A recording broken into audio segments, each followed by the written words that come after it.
മലയാള ഭാഷാ ബില്ലിനെ ചൊല്ലി ഉലയുകയാണോ കേരള കർണാടക ബന്ധം? കേരള സർക്കാരിന്റെ മലയാള ഭാഷാ ബില്ലിനെതിരെ പ്രതിഷേധം ശക്തമാക്കിയിരിക്കുകയാണ് കർണാടക. ബില്ലുമായി മുന്നോട്ട് പോകരുതെന്ന് ആവശ്യപ്പെട്ട് സിദ്ധാരാമയ്യ കേരള മുഖ്യമന്ത്രി പിണറായി വിജയന് കത്തയച്ചിരിക്കുന്നു. ശക്തമായ ഭാഷയിൽ അപലപിച്ചും അപകടകരമായ നീക്കമെന്ന് വിമർശിച്ചുമാണ് മന്ത്രിമാർ ഈ വിഷയത്തിൽ പ്രതികരിച്ചിരിക്കുന്നത്. അപ്പോൾ എന്താണ് മലയാള ഭാഷാ ബില്ലുമായി ബന്ധപ്പെട്ട് കർണാടകത്തിനുള്ള ആശങ്ക? എന്താണ് അവരുടെ നീക്കം എന്നത് നോക്കിയാൽ സംസ്ഥാനത്ത് മലയാളം ഔദ്യോഗിക ഭാഷയാക്കാൻ വർഷങ്ങളായി ശ്രമം നടന്നുകൊണ്ടിരിക്കുകയാണ്. പലവിധ കാരണങ്ങളാൽ അത് യാഥാർത്ഥ്യമാകാതെ നീണ്ടുപോവുകയാണ്. അതിന് പലവിധത്തിലുള്ള വിമർശനങ്ങൾ ഉയരുകയും ചെയ്തിട്ടുണ്ട്.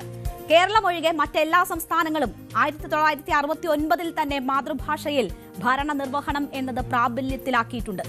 1969 സംസ്ഥാനത്തിന്റെ ഔദ്യോഗിക ഭാഷ ഇംഗ്ലീഷും മലയാളവുമായിരിക്കുമെന്ന് വ്യക്തമാക്കി ഔദ്യോഗിക ഭാഷാ നിയമം കേരളം ഉണ്ടാക്കി. തുടർന്ന് 1973 ഇത് ഇംഗ്ലീഷോ മലയാളമോ ആയിരിക്കുമെന്നത് ഭേദഗതി ചെയ്തു. ഇത് സംബന്ധിച്ചും വിവാദമുയർന്നപ്പോഴാണ് 2015 ഔദ്യോഗിക ഭാഷ മലയാളമാക്കി പുനർനിർവചിച്ചുകൊണ്ട് മലയാള ഭാഷ വ്യാപനവും പരിപോഷണവും എന്ന ബിൽ പാസാക്കിയത്.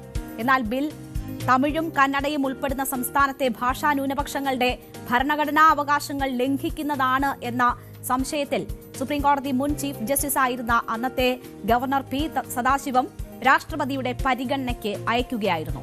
തുടർന്ന് വർഷങ്ങളോളം ആഭ്യന്തര മന്ത്രാലയത്തിന്റെ പരിഗണനയിലായിരുന്നു ഈ ബിൽ.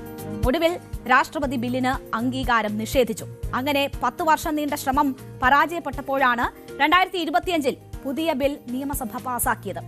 മലയാള ഭാഷാ ബിൽ 2025 എന്ന പേരിൽ സ്കൂൾ തലം മുതൽ ഭരണഭാഷ വരെ മലയാളത്തിലാക്കാൻ വ്യവസ്ഥ ചെയ്യുന്ന ഈ ബിൽ ഗവർണറുടെ പരിഗണനയിലിരിക്കെയാണ് കർണാടക പുതിയ ഉടക്കിട്ടിരിക്കുന്നത്. ഗവർണറുമായിട്ടായിരുന്നു ആദ്യ കൂടിക്കാഴ്ച ഇതുമായി ബന്ധപ്പെട്ട്.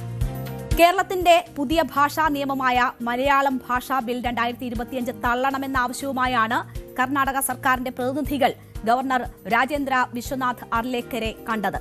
കാസർഗോഡ് വെച്ചായിരുന്നു ഈ കൂടിക്കാഴ്ച. ഗവർണറുമായുള്ള കൂടിക്കാഴ്ചയിൽ അവർ അവരുടെ ആശങ്കകൾ അറിയിച്ചു.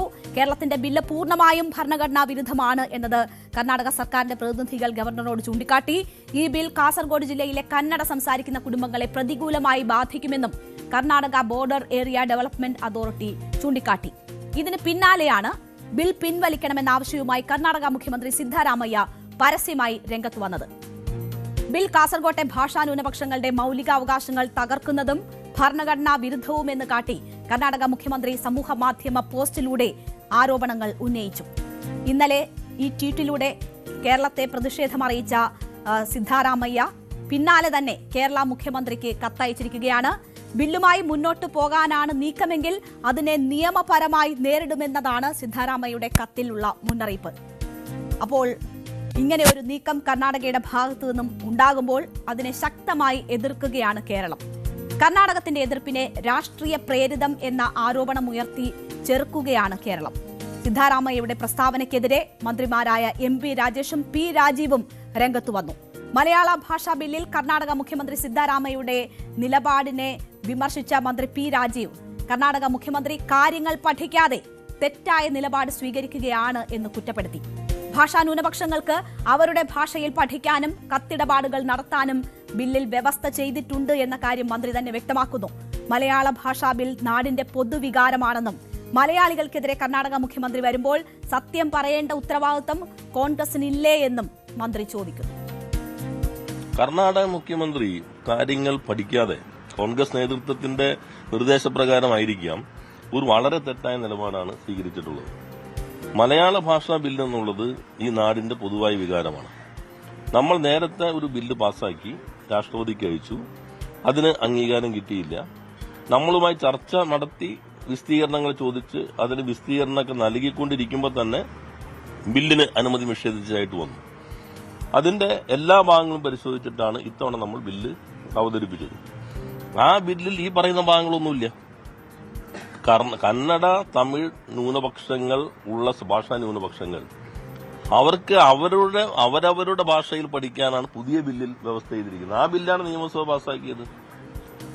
അതേപോലെ തന്നെയാണ് ആ പ്രദേശങ്ങളിൽ കത്തിടപാടുകൾ, ഔദ്യോഗിക കത്തിടപാടുകളെല്ലാം അവരുടെ ഭാഷയിലാണ്. അപ്പോൾ പഴയ ബില്ല് നോക്കിയിട്ടാണ് കർണാടക മുഖ്യമന്ത്രിയുടെ അഭിപ്രായ പ്രകടനം. മലയാള ഭാഷ അടിച്ചേൽപ്പിക്കുന്നുവെന്ന കർണാടക മുഖ്യമന്ത്രിയുടെ പ്രസ്താവനയിൽ അല്പം കൂടി കടന്നുള്ള പ്രതികരണമാണ് മന്ത്രി എം.പി. രാജേഷിന്റെ ഭാഗത്തു നിന്നും ഉണ്ടായത്. ആ പ്രസ്താവന അപകടകരമാണ് എന്ന് മന്ത്രി എം.പി. രാജേഷ് പറയുന്നു. ഭാഷാ ന്യൂനപക്ഷ ബില്ലിൽ അങ്ങനെയില്ല. ഉത്തരവാദിത്വമില്ലാത്ത പ്രസ്താവന സിദ്ധാരാമയ്യ പിൻവലിക്കണം. സംഘപരിവാറിനെ പോലെ വിദ്വേഷത്തിന് കോൺഗ്രസ് ശ്രമിക്കുന്നുവെന്നും ബുൾഡോസർ കൊണ്ട് വീട് തകർത്തതിൽ കേരളം പ്രതിഷേധിച്ചതിന്റെ പ്രതികാരമാണ് ഇതിലൂടെ പ്രകടിപ്പിക്കുന്നതെന്നും എം.പി. രാജേഷ് പറഞ്ഞു. ഭാഷാ ന്യൂനപക്ഷങ്ങളുടെ മേൽ മലയാള ഭാഷ അടിച്ചേൽപ്പിക്കുന്നു എന്നത് വളരെ നിരുത്തരവാദപരമായിട്ടുള്ളൊരു ആരോപണമാണ്. സിദ്ധരാമയ്യയെ പോലെ ഒരാൾ മുഖ്യമന്ത്രി സ്ഥാനത്തിരിക്കുന്ന കോൺഗ്രസിന്റെ മുതിർന്ന നേതാവ് ഇത്തരം അപകടകരമായിട്ടുള്ള പ്രസ്താവനകൾ നടത്തുന്നതിന് മുമ്പ് വസ്തുതകൾ മനസ്സിലാക്കാനെങ്കിലും ശ്രമിക്കേണ്ടതായിരുന്നു. കേരളത്തിലെ കോൺഗ്രസ് നേതാക്കളുമായിട്ട് സംസാരിച്ചാൽ അദ്ദേഹത്തിന് കാര്യങ്ങൾ വ്യക്തമാകുമായിരുന്നല്ലോ. അദ്ദേഹം ഏത് ബില്ലിന്റെ കാര്യമാണ് പറയുന്നതെന്ന് അദ്ദേഹം പരിശോധിക്കണം. നിയമസഭ പാസാക്കിയ ബില്ലിൽ അങ്ങനെയുള്ള വ്യവസ്ഥകളൊന്നുമില്ല. വളരെ വ്യക്തമായി തന്നെ പറയുന്നുണ്ട്, ഭാഷാ ന്യൂനപക്ഷ പ്രദേശങ്ങളായി നോട്ടിഫൈ ചെയ്തിട്ടുള്ള സ്ഥലങ്ങളിലെ ആളുകൾക്ക് എല്ലാ കത്തിടപാടുകളും സെക്രട്ടേറിയറ്റോ വകുപ്പ് മേധാവികളോ ഒക്കെ ആയിട്ടുള്ള കത്തിടപാടുകൾ അവരുടെ ഭാഷയിൽ നടത്താം, മറുപടി അവരുടെ ഭാഷയിൽ കൊടുക്കണം എന്ന് പറഞ്ഞിട്ടുണ്ട്. അതുപോലെ ഭാഷാ ന്യൂനപക്ഷ വിഭാഗങ്ങളിൽപ്പെട്ട കുട്ടികൾക്ക് മലയാളം നിർബന്ധിതമല്ല, അവരുടെ ഭാഷ തിരഞ്ഞെടുക്കാം എന്ന് ബില്ലിൽ വ്യക്തമായിട്ടുള്ള വ്യവസ്ഥയുണ്ട്. എന്നിട്ട് നേരെ വിപരീതമായിട്ട് സിദ്ധരാമയ്യയെ പോലുള്ള ആൾ പറയുന്നത് അതിന്റെ ശക്തമായ പ്രതികരണമാണ് ആ വിഷയത്തിൽ മന്ത്രി എം.പി. രാജേഷിന്റെ ഭാഗത്തു നിന്ന് ഉൾപ്പെടെ ഉണ്ടായത്. കർണാടകത്തിന്റെ നിലപാടിനെ സർക്കാർ തള്ളുമ്പോൾ നിയമസഭ ഒറ്റക്കെട്ടായി പാസാക്കിയ ബില്ലിനെതിരെ കേരളത്തിൽ തന്നെ വ്യത്യസ്ത നിലപാട് ഉയരുന്നതും നമുക്ക് കാണാം. ബിൽ ജനാധിപത്യ വിരുദ്ധമാണെന്നാണ് കാസർഗോഡ് എം.പി. രാജ്മോഹൻ ഉണ്ണിത്താന്റെ നിലപാട്. മലയാളം അടിച്ചേൽപ്പിക്കരുതെന്നും കാസർകോട്ടെ ഭാഷാ ന്യൂനപക്ഷ സ്കൂളുകളെ ഇതിന്റെ പരിധിയിൽ നിന്ന് ഒഴിവാക്കണമെന്നും ബി.ജെ.പിയും ആവശ്യപ്പെടുകയാണ്. അപ്പോൾ കേരളം ഒറ്റക്കെട്ടായി നിയമസഭ പാസാക്കിയ ബില്ലാണ്. മറ്റ് സംസ്ഥാനങ്ങൾ എത്രയോ മുൻപ് പാസാക്കിയിട്ടുണ്ട് അവരുടെ ഈ അവകാശങ്ങൾ. അവിടെയാണ് ഈ എതിരഭിപ്രായങ്ങൾ ഉയരുന്നത് എന്നതുകൂടി നമ്മൾ കാണണം.